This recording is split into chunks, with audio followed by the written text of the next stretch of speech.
যখন মৃত্যু থেমে যায় এক মুহূর্তের জন্য, তখনই জন্ম নেয় জীবনের সবচেয়ে হৃদয়স্পর্শী গল্প। একটা গল্প যেখানে ছোট্ট সাহস হার মানায় সমুদ্রের বড় ঢেউকেও। অস্ট্রেলিয়ার উপকূলে এক ঝোড়ো বিকেল। সমুদ্র তখন ভয়ঙ্কর রূপ নিয়েছে। ঢেউ যেন রণক্ষেত্র। মাত্র ১৩ বছর বয়সী ডার্সি, হাতে সার্ফবোর্ড, নামলো সেই উত্তাল জলে। তীরে বসে বাবা মা তাকিয়ে আছে গর্ভ ভরে। ছেলেটা তাদের কাছে যেন এক মায়াবিনী গল্প, যেখানে সাহস আর স্বপ্ন মিশে আছে একসাথে। হঠাৎ এক বিশাল বড় ঢেউ এসে ডার্সিকে টেনে নিয়ে গেল গভীর স্রোতে। চোখের সামনে ছেলেকে হারিয়ে বাবা মা স্তব্ধ।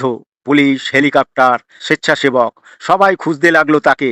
সমুদ্র যেন তার রহস্যময় মুখ বন্ধ করে ফেলেছে। রাত নামছে, সময় গড়াচ্ছে। সবাই ধরে নিল ডার্সি আর ফিরবে না। এই ছিল এক বেঁচে থাকার লড়াই, যেখানে জীবন যুদ্ধের সাথে যুদ্ধ করে। ৩৬ ঘন্টা কেটে গেল। আকাশে সূর্য উঠেছে, কিন্তু কারো মনে আলো নেই। ঠিক তখনই খবর এলো, এক নির্জন দ্বীপে এক ছেলেকে দেখা গেছে। পুলিশ সেখানে গিয়ে দেখলো ডার্সি বেঁচে আছে।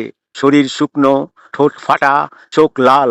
তবুও সেই চোখে অদ্ভুত এক মনোবল। সে যেন নিজের অবচেতন মনের শক্তি দিয়ে মৃত্যুকে পরাজিত করেছে। সবাই বিস্মিত। একজন অফিসার এসে জিজ্ঞাসা করলেন, তুমি কিভাবে বেঁচে রইলে? ডার্সি মৃদু হাসলো, বলল, আমি ভয় পাইনি। ঢেউ আমাকে টেনে নিয়ে গিয়েছিল, কিন্তু আমি থামিনি। সে একা ১৩ কিলোমিটার দূরের দ্বীপ পর্যন্ত প্যাডেল করে পৌঁছেছিল। না ছিল খাবার, না ছিল জল, তবু ইচ্ছা শক্তি তাকে টিকিয়ে রেখেছিল। সে প্রমাণ করলো, কঠিন জীবন জয় করা যায় মনোবল শক্ত করার উপায় জানলে। ডার্সির এই কাহিনী এক সাহসিকতার গল্প, এক মন ছুঁয়ে যাওয়ার গল্প, যেখানে জীবন যুদ্ধের লড়াই মানে শুধু টিকে থাকা নয়, বরং ভয়কে জয় করার নামই বাঁচা। এ যেন এক সত্যিকারের বাস্তব জীবনের কথা, যেখানে এক ছোট্ট ছেলের সাহস সমুদ্রের থেকেও গভীর।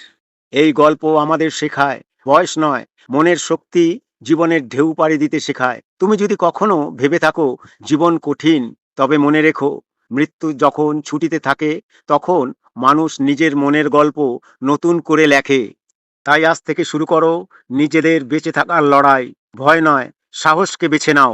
হৃদয়স্পর্শী গল্প তৈরি হয় ঠিক সেখানেই, যেখানে মানুষ হার মানে না। এরকম নতুন নতুন গল্প পেতে আমাদের চ্যানেলটিকে লাইক, শেয়ার এবং সাবস্ক্রাইব করুন।